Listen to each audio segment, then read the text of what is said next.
കോഴിക്കോട് വിലങ്ങാട് ഉരുൾപൊട്ടൽ ദുരിതബാധിതർക്കായുള്ള ദുരിതാശ്വാസ ക്യാമ്പ് പിരിച്ചുവിട്ടെന്ന് പരാതി.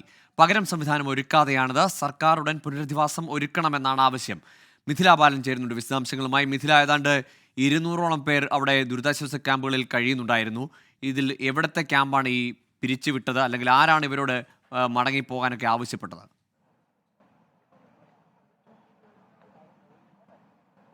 ഗൂഗിൾ, പകരം സംവിധാനമില്ലാതെ ഇത്തരം ദുരിതാശ്വാസ ക്യാമ്പുകൾ പിരിച്ചുവിട്ടു എന്ന ആരോപണമാണ് ദുരിതബാധിതർ ഇപ്പോൾ ഉന്നയിക്കുന്നത്. എനിക്കൊപ്പം ഇവിടുത്തെ വീട് നഷ്ടപ്പെട്ട കുറച്ച് പേർ ചേരുന്നുണ്ട്. എന്താണ് ഇപ്പോൾ നിങ്ങളുടെ അവസ്ഥ? ഇന്നലെ വരെ വെള്ളിയോട് ഹയർ സെക്കൻഡറി സ്കൂളിലായിരുന്നു ഞങ്ങളുടെ ക്യാമ്പ്.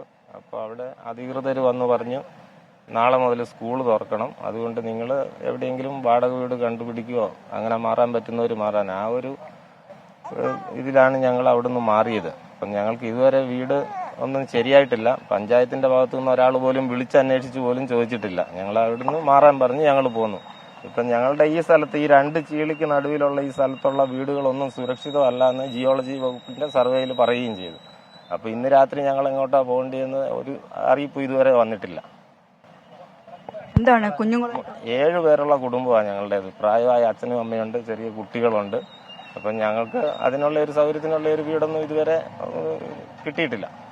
കുട്ടികളൊക്കെ ഇനി എന്ത് ചെയ്യണമെന്ന് അറിയില്ല. പിന്നെ ഇന്നലെ അവിടുന്ന് മാറണം എന്ന് പറഞ്ഞപ്പം പെട്ടെന്ന് ഞങ്ങൾ മാറിയതാണ്. ഇന്നലെ ഒരു വീട് ഉണ്ടെന്ന് പറഞ്ഞാൽ വന്നത്. ഇവിടെ വന്ന് നോക്കിയപ്പോൾ നമ്മൾ 6-7 പേരുണ്ട്. അവർക്ക് അവിടെ താമസിക്കാൻ പറ്റാത്ത സാഹചര്യമാണ്.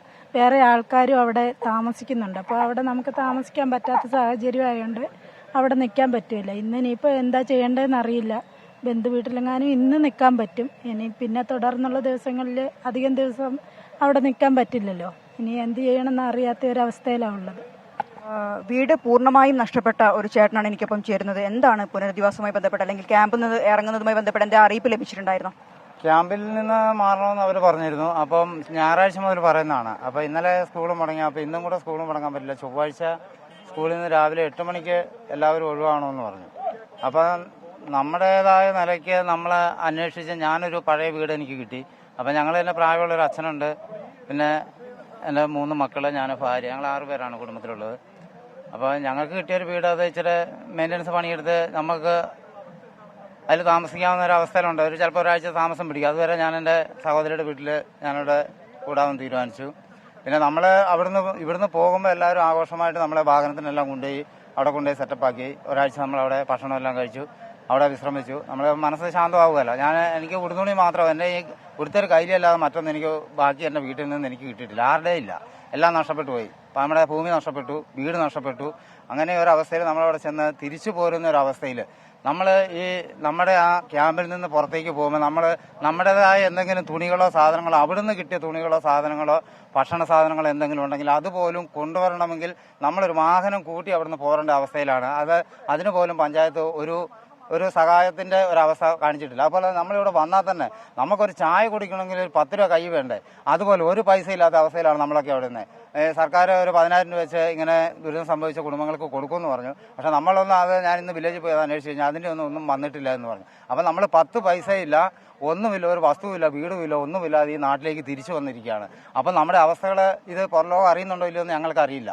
പക്ഷേ ഇതിനുവേണ്ടി ഗവൺമെൻറ് അപ്പം നമുക്ക് അടിയന്തരമായി പ്രഖ്യാപിച്ചൊരു 10,000 രൂപ ഉണ്ടെന്ന് പറഞ്ഞു. അത് നമ്മുടെ ഈ കോഴിക്കോട് ജില്ലയ്ക്ക് ഇല്ല, അത് നമ്മുടെ വിലങ്ങാടിനില്ല, ഒന്നും ഞങ്ങൾക്ക് അറിയില്ല. പക്ഷേ ഞങ്ങൾക്ക് 1 രൂപയുടെ സഹായം ഞങ്ങൾക്ക് ഇതുവരെ കിട്ടിയിട്ടില്ല. അപ്പം നമുക്കിപ്പം വേണ്ടത് വസ്ത്രമോ ഭക്ഷണമോ ഒരുപാടൊന്നും കിട്ടിയിട്ട് കാര്യമില്ല. നമുക്കൊരു 100, 250, 300 ഗ്രാം അരി കൊണ്ട് ഒരു ദിവസം നമ്മുടെ വയറ് നിറയും. പക്ഷേ നമുക്ക് വേണ്ടി അതുകൊണ്ട് തൃപ്തിയാവുക ഒരു മനുഷ്യൻ, അത് മതിയാ മനുഷ്യൻ, എനിക്കറിയില്ല. അപ്പോൾ ഈ ഒരു ഘട്ടത്തിൽ ഇതാണെങ്കിൽ മുന്നോട്ട് എന്തായിരിക്കും എന്നുള്ള ഒരു ആശങ്ക ഞങ്ങളെ അധികം അലട്ടുന്നുണ്ട്. ഇപ്പോൾ ഈ 15 ദിവസത്തിനുള്ള അവസ്ഥകളാണിത്. മനുഷ്യൻ, ഈ ദുരിതം അനുഭവിച്ച മനുഷ്യന്റെ ഈ 15 ദിവസത്തിനുള്ള അവസ്ഥ ഇതാണ്. അപ്പോൾ നമുക്കൊരു വീട് വരുമ്പോൾ ചിലപ്പോൾ 1 വർഷമോ 1.5 വർഷമോ 2 വർഷമോ ചിലപ്പോൾ ആകാം. ആ സമയം വരെ ഞങ്ങൾ എന്ത് ചെയ്യും? വാടക കൊടുക്കണതിനിടയ്ക്ക് വാടകയുടെ കേസ് കേട്ട് പിന്നെ അവർ പറഞ്ഞു, വാടക ചീട്ട് നിങ്ങൾ തന്നാൽ മതി, ഞങ്ങളത് കൈകാര്യം ചെയ്തോളാം. എന്നാൽ ഇപ്പോൾ വില്ലേജ് ഓഫീസിൽ ചെന്നപ്പോൾ അവർ പറഞ്ഞിരുന്നു വാടക ചീട്ട് ഞങ്ങളെ ഏൽപ്പിക്കുക, അതിൻ്റെ കാര്യങ്ങൾ എഗ്രിമെന്റ് ചെയ്തിട്ട് അതിൻ്റെ കടലാസ് കൊടുത്തേക്കാൻ പറഞ്ഞു. ഇപ്പം ഞാൻ പോയിരുന്നു വില്ലേജിൽ, അപ്പോൾ അവരങ്ങനെ പറഞ്ഞിട്ടുണ്ട്. അപ്പം അത് അവർ കൊടുക്കുമായിരിക്കാം. പക്ഷേ ഞങ്ങളുടെ ബാക്കി കാര്യങ്ങളുണ്ട്, ഒരുപാട് സാമ്പത്തിക വിഷയങ്ങളുണ്ട്. 3 മക്കൾ എൻ്റെ പഠിക്കുന്നുണ്ട്. പിന്നെ അച്ഛൻ രോഗിയാണ്. അങ്ങനെയൊക്കെയാണ്. കിടക്കാൻ വീടുമില്ല. ഇപ്പം കിട്ടിയ വീട് ഞങ്ങൾ മെയിൻ്റനൻസ് ചെയ്ത് ഞങ്ങളവിടെ താമസിക്കും. ഇതാണ് കൃഷ്ണ ഈ ദുരിതബാധിതരുടെ ഒരു പരാതി. സർക്കാരിന്റെ ഒരു അടിയന്തര ശ്രദ്ധ ഈ വിഷയങ്ങളിൽ പതിയേണ്ടിയിരിക്കുന്നു. മിഥില, ഇത് ഈ ഒരു സ്കൂളിൽ അവിടെ 2 ക്യാമ്പുകൾ ഉണ്ടായിരുന്നാണ് മനസ്സിലാക്കുന്നത്. ഈ വെള്ളിയോട് സ്കൂളിലുള്ള ആളുകളോട് മാത്രമാണോ ഈ ഒഴിഞ്ഞു പോകാൻ ആവശ്യപ്പെട്ടിരിക്കുന്നത്? അതല്ല പൂർണ്ണമായും അവിടുത്തെ ഈ ദുരിതബാധിതർക്കുള്ള സഹായങ്ങൾ അല്ലെങ്കിൽ ഈ ക്യാമ്പ് സംവിധാനം പൂർണ്ണമായും അടച്ചുപൂട്ടിയോ? ഗോകുൽ, നമുക്ക് ഇവരോട് തന്നെ ചോദിക്കാം. നിലവിൽ ഇപ്പോൾ 2 ക്യാമ്പ് ഇവിടെ പ്രവർത്തിക്കുന്നുണ്ടായിരുന്നല്ലോ. ഈ 2 സ്കൂൾ പിരിച്ചുവിട്ടിട്ടുണ്ടോ? അല്ല ഈ ഒരു നിങ്ങൾ ഈ പറഞ്ഞ സ്കൂളിന്റെ മാത്രമാണോ? 2 സ്കൂളിലും പിരിച്ചു വിട്ടു. ആ ക്യാമ്പിലുള്ള ആളുകളൊക്കെ എങ്ങോട്ട് പോയി? അവരെ ഈ പറഞ്ഞ പോലെ തന്നെ അവരെ മറ്റെന്താ ബന്ധുവീടുകളിൽ അങ്ങനെയൊക്കെ സജ്ജീകരിച്ച് നിൽക്കുവാണ്. കുറച്ച് പേരൊക്കെ വാടകയ്ക്ക് കിട്ടിയെന്ന് തോന്നുന്നു. അപ്പോൾ വാടകയ്ക്ക് എടുത്തവർ ആ വഴിക്ക് പോയി, അല്ലാത്തവർ ബന്ധുവീടുകളിലും പിന്നെ മറ്റ് കുടുംബങ്ങളിലേക്കൊക്കെ ആയിട്ട് മാറി താമസിച്ചു. ഇതാണ് ഗോകുൽ അവസ്ഥ. എല്ലാ ക്യാമ്പും പിരിച്ചുവിട്ടിട്ടുണ്ട്. അവിടെയുള്ള ആളുകൾ ഇപ്പോൾ നിലവിൽ ബന്ധുവീടുകളിൽ കഴിയുന്നു. ഇപ്പോൾ നമ്മൾ കേട്ട പ്രതികരണം പോലെ ചെറിയ വീടൊന്നും ശരിയായിട്ടില്ല, വാടക വീടൊന്നും ശരിയായിട്ടില്ല.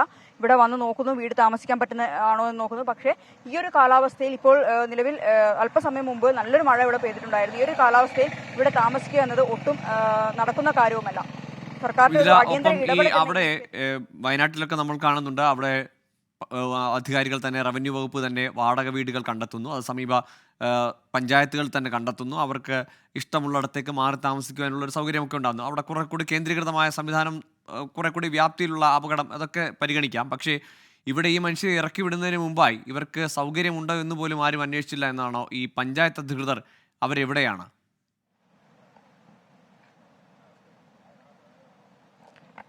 നിലവിൽ ഇവരുടെ ഒരു പരാതിയാണ് നമുക്കിപ്പോൾ കിട്ടിയത്. ഈ പരാതി പ്രകാരം പഞ്ചായത്ത് അധികൃതരുടെ കൂടി ഒരു വിശദീകരണം നമുക്ക് തേടേണ്ടിയിരിക്കുന്നു. എന്താണ് ഇതിൽ സംഭവിച്ചത് എന്നത്. നിലവിൽ ഇവർ പറയുന്നത് യാതൊരു തരത്തിലുള്ള മുന്നറിയിപ്പ്, അതായത് ക്യാമ്പ് ഒഴിഞ്ഞു കൊടുക്കണമെന്ന് പറഞ്ഞിട്ടുണ്ട്, പക്ഷേ പകരം സംവിധാനം ഒരുക്കിയിട്ടില്ല. നിലവിൽ ഇവരോട് തന്നെ ഒരു വാടക വീട് കണ്ടെത്തുകയും ആ വാടകയ്ക്കുള്ള പണം തീർച്ചയായും വിലങ്ങാട്ടെ മനുഷ്യർക്ക് വലിയ ദുരിതത്തിലാണ്. ഏതായാലും ഇറങ്ങിപ്പോകാൻ അവരോട് ദുരിതാശ്വാസ ക്യാമ്പിൽ നിന്ന് ആവശ്യപ്പെടുന്നു. അവരെങ്ങോട്ട് പോകണമെന്ന് അറിയാതെ നിൽക്കുന്ന കുറേ മനുഷ്യരാണ് അവരുടെ ദുരിതം പങ്കുവച്ചത്.